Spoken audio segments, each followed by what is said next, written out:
So far, we've read a book and a magazine series that were popular with boys. In fact, the first edition of Tom Brown's School Days sold out immediately, and it had been issued in second, third, and fourth editions by April of the following year. Scholars acknowledge that while school stories were published continuously from the time of the governess to Tom Brown's publication, Hughes's book widely popularized the school story as an appropriate genre for children and adolescents. Part of what that popularity meant was that school stories became popular gifts for boys. And here enters the dreaded maiden aunt. As you know from the very beginning of Eric, maiden aunts were everywhere in the Victorian era.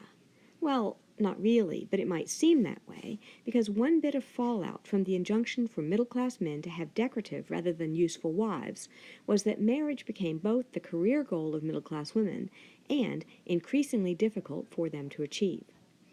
If you have read or seen the movie of Pride and Prejudice, you know some of what I'm talking about. The Bennet girls, 5 daughters and a family with no son, must marry well in order to continue their middle-class lives.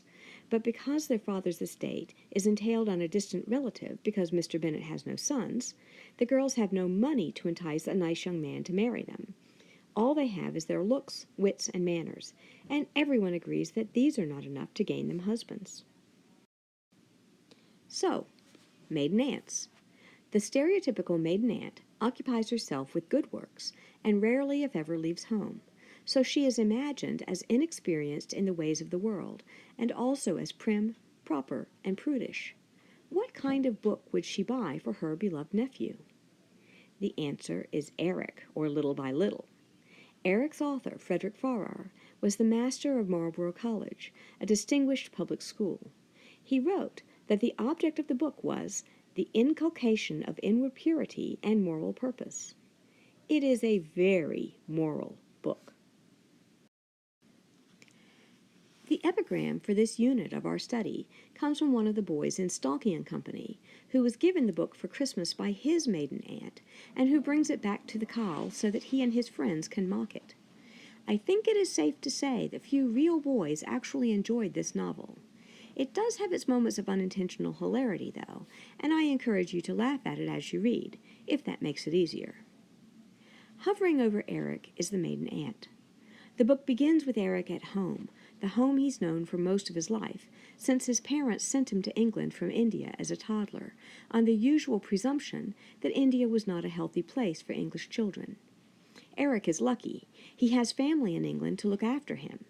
Rudyard Kipling was sent to England at age 4 and boarded with strangers until he was old enough to go to boarding school.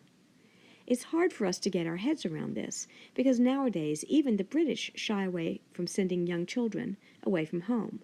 But in the Victorian era, breaking up the family so that boys would develop strength of character was commonplace. Children of Anglo-Indian families would routinely be sent home to England not later than age 4, while their parents stayed in India.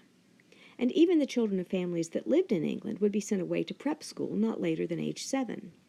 The disruption of family bonds resulted in boys forming new bonds with their peers at school, and these new relations then formed the basis of comradely bonds in the military and of bonds between civil servants in imperial possessions like India.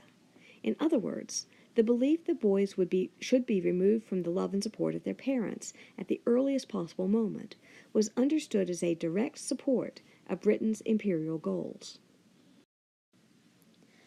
Let's go back to the maiden aunt now. She's the one who would give a book like Eric to her nephew, but she is also present in the novel in the form of Eric's cousin, who has taught him through his early years.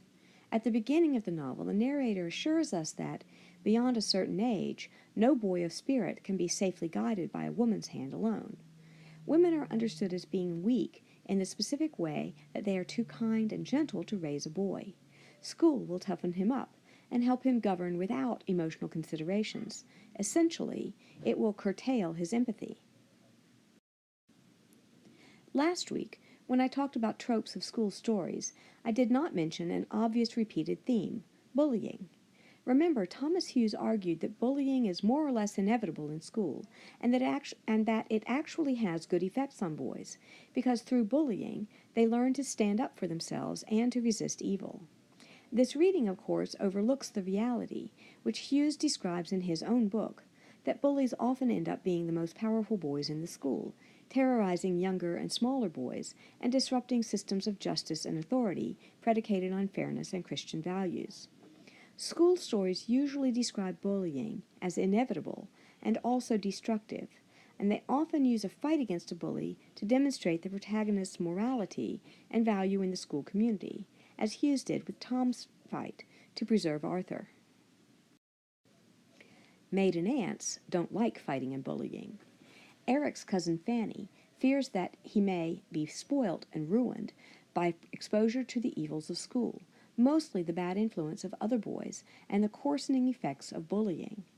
Femininity, then, is posited in school stories as not only the opposite of masculinity, but as fundamentally unable to understand the male world of school. School stories, meanwhile, posit school as a miniature version of the real world into which the boys will someday enter. I'm sure you've all heard the saying that the Battle of Waterloo was won on the playing fields of Eton, a probably apocryphal line from the Duke of Wellington. Women had no place in the real world. The only safe place for them is at home, protected from the realities of life. Part of what the Stalky boys reject in Eric, then, is the notion that the values of home and family could possibly have anything to do with them. The belief that men and women are wholly unlike one another posits that only mothers love their children and that this is destructive for boys. It also posits love and affection as grossly misplaced in the world at large.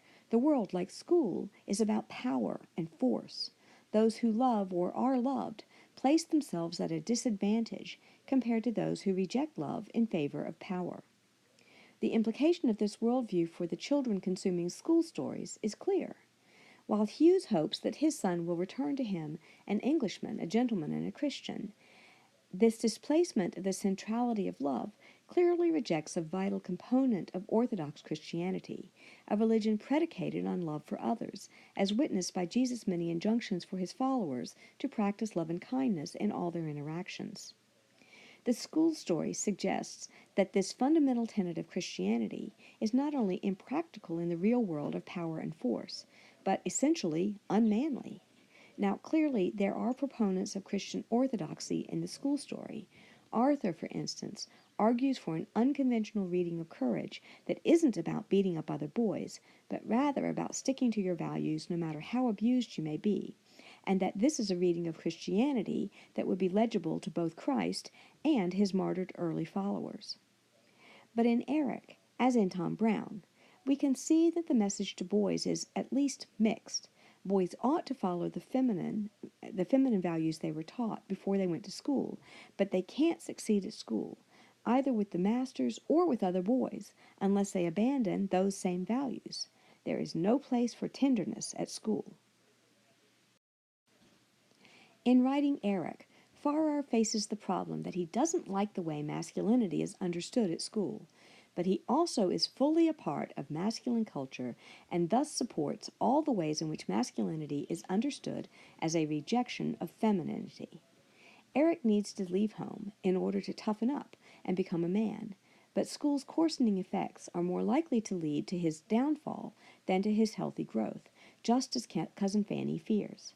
Farrar, a schoolmaster, fears that school itself is dangerous for boys. Even healthy activities like sports are problematic in Eric because they cause boys to abandon their scholarly pursuits in favor of ephemera. Punishment in Eric's school is just as likely to be unjust as just, and in all cases it leads not to reformation on the boy's part, but to further decline in his morals and behavior. The boys' school, and the boys' school story, then, is predicated on utter rejection of the feminine, and that creates a challenge for readers. To understand how the stories work, we have to pay attention not just to what is present in the stories, but to what is excluded. When we meet Harry Wharton's maiden aunt in the Magnet Christmas stories, we are seeing the only woman or girl ever present in that story. What does she say? What does she do? How is she understood by the characters in the story? By the narrator? How is the reader supposed to take her? How can we think about what's not represented in the many, many stories that feature a uniformly male cast? Thinking about these issues in terms of women and girls who are not present in school stories also provides a hint about other people who are scarcely represented within the stories, the working class, the non-English, and so on. In the forum this week, you'll have the opportunity to think about what absences in school stories say about the world these stories suggest to their reader.